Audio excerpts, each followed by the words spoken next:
الله على بركه الله. غنصوب اول حاجه وهي الرز. عندي هنا كميه ديال الرز، عندي الرز، عندي المايس.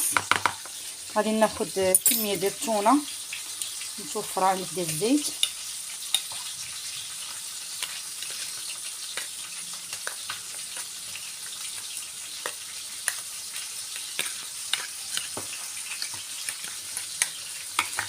غادي ناخذ كذلك شويه البزار، شويه الملحه،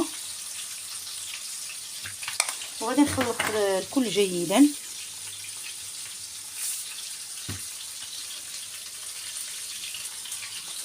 صافي غنبدا دابا نحرك السلطه ديالي ديال الرز مع المايس والتونه والمليحه والبزيره، نحركها جيدا. غادي ناخذ طبق التقديم، غادي ناخذ الخس، يعني كميه ديال الخس غنوضعها بهذه الطريقه هذه. الخضر اللي انا دايره اللوبيا، دايره البطاطا مسلوقه، دايره كذلك خيزو، دايره الخيار ودايره الروز. فكل واحد يعني اللي بغى يزيد مطيشه يزيدها، اللي بغى يزيد اي خضره شوفلور، اللي بغى يزيد اي حاجه يزيدها. فكتبقى اختياريه على حسب الخضر المتوفره عندك في البيت كنضيفوها. صافي ديال الكميه ديال اللوبيا ها هي، غنوضع فيها شويه الخل، البطاطا حتى هي كذلك، والخيار حتى هو كذلك. صافي وغنوضع شويه المليحه بهذه الطريقه، وشويه الابزار،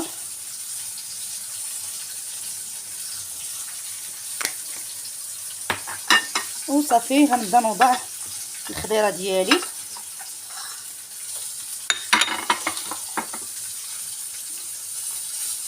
فانا هاد الشليضه هذه غادي نديرها في الفطور، يعني الانسان ياكل الخضره ما امكن. الخضر صحيه بزاف، يعني كنساوهم في رمضان، فالواحد يدير شليضه طبسيل هكا ميكس سلطه على حسب المتوفر عندنا في البيت.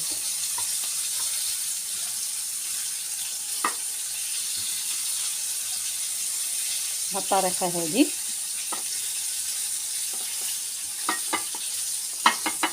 عندي كذلك خيزو،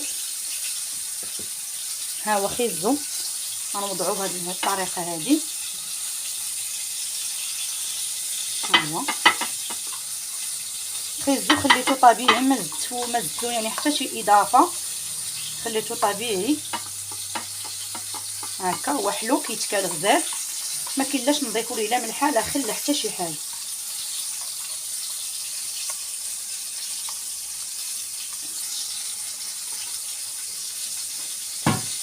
ما بقى لي دابا الا انني غادي نضيف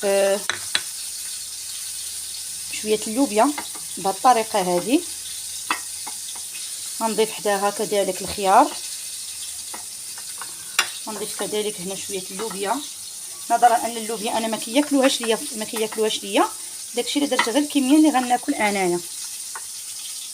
فوالا بهذه الطريقه هذه. غندير كذلك هنا شويه الخيار.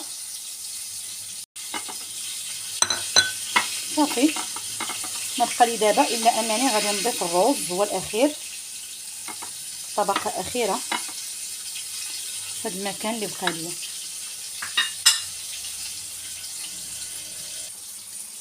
كنوضع دابا الروز بهذه الطريقه في الوسط. بسم الله.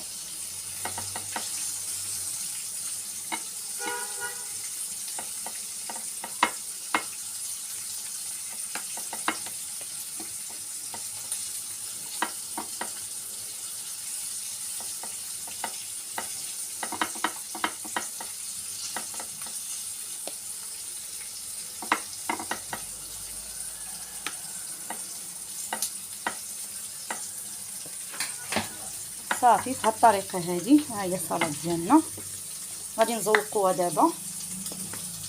بسم الله. نزوقوها بالمايونيز بهذا الشكل. فوالا كان هذا هو الطبق ديال سلطه نيسواز مشكل بهذه الطريقه هذه، وبالصحه والراحه.